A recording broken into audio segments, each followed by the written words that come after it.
نے یہ جو وقار ہے اور سکون اور اطمینان اور ٹھہراؤ اور بڑا اپنے آپ کو رکھنا، یعنی ٹھہرو اور رکھ رکھاؤ جسے کہتے ہیں ہم اپنے مینرز کے اندر، اس کو اتنی اہمیت دی ہے کہ نماز کے اندر اگر آپ نماز کے لیے لیٹ ہو رہے ہیں تو اللہ تعالیٰ نے، یعنی نبی صلی اللہ علیہ وسلم نے ہمیں حکم دیا ہے کہ نماز کے لیے بھاگ کے نہ جاؤ۔ حالانکہ دین اللہ کا حکم ہے، نماز سے بڑی امپورٹنٹ کیا چیز ہو سکتی ہے، لیکن ہمارا دین کیا کہتا ہے کہ نماز کا ٹائم آپ کے سامنے رکعت نکل رہی ہے تو میں بھاگ کے جاؤں؟ اللہ کے رسول نے کہا نہیں، آرام سے جاؤ، چل کے جاؤ۔ حدیث سنیے، آپ صلی اللہ علیہ وسلم نے فرمایا، صحیح بخاری کی حدیث ہے، آپ نے فرمایا کہ اذا سمعتم الاقامۃ فامشوا الی الصلاۃ، جب بھی تم اقامت کو سنو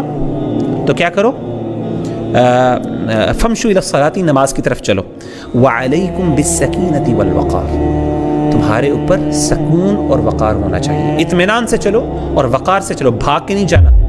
حالانکہ اللہ کے دین کی بات ہے، امپورٹنٹ چیز ہے، آپ ایک ڈیڈ لائن مس کر رہے ہیں، نہیں۔ ولا تسرعوا، آپ نے فرمایا کہ بھاگو نہیں، کیوں؟ فما ادرکتم فصلوا، جو تم پالو نماز میں سے وہ پورا کر لو، وما فاتکم فاتموا، اور جو تم سے نماز رہ جائے اس کو پورا کر لو۔ تو کہنے کا مطلب یہ ہے کہ امیجن کریں کہ اس چیز کی اہمیت ہمارے دین نے اتنی زیادہ دی ہے کہ ایون نماز کے لیے بھاگ کے جانے سے منع کیا اور کہا علیکم السکینہ والوقار۔ طالب علم جو ہے اس کو بہت زیادہ سکون اور وقار، یعنی اس کی پرسنالٹی کے اندر بہت اطمینان،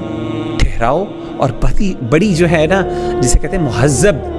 تہذیب نظر آئے اس کے اندر۔ اور آبویسلی میں کہتا ہوں کہ یہ صرف ریلیجس نالج کے لیے نہیں بلکہ کسی بھی نالج کے لیے، آبویسلی کسی بھی، اگر آپ آبویسلی پڑھے لکھے اور ان پڑھ کے اندر ہم فرق کیسے کہتے ہیں؟ ہم کہتے ہیں یہ بندہ بڑا مہذب ہے، بڑا پڑھا لکھا آدمی، کیسے پتہ چلتا ہے؟ بات کرنے کے سٹائل سے، مسکرانے کے سٹائل سے، لوگوں کے ساتھ ڈیلنگ کرنے کے انداز میں۔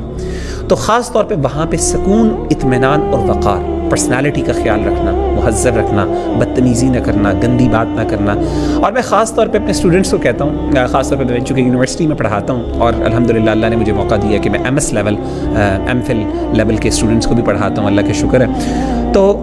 کئی دفعہ ایسا میں نے دیکھا ہے کہ ایون دو بڑے میچور ماشاءاللہ اسٹوڈنٹس ہوتے ہیں اور وہ مذاق کرتے ہیں، بہت گندا اور گھٹیا مذاق کرتے ہیں، اور ایسے تو میں ہمیشہ ان کو کہتا ہوں، مطلب بعض اوقات مذاق حرام، یعنی ایسی کوئی گندی گالی نہیں ہوتی، لیکن مذاق اس انداز کا ہوتا ہے، کسی کو مثلا جوتا مار دینا، کسی کی کرسی کھینچ لینا، کسی کو جو ہے نا تھپڑ زور سے مار دینا۔ تو میں ہمیشہ ان سے کہتا ہوں، میں کہتا ہوں یار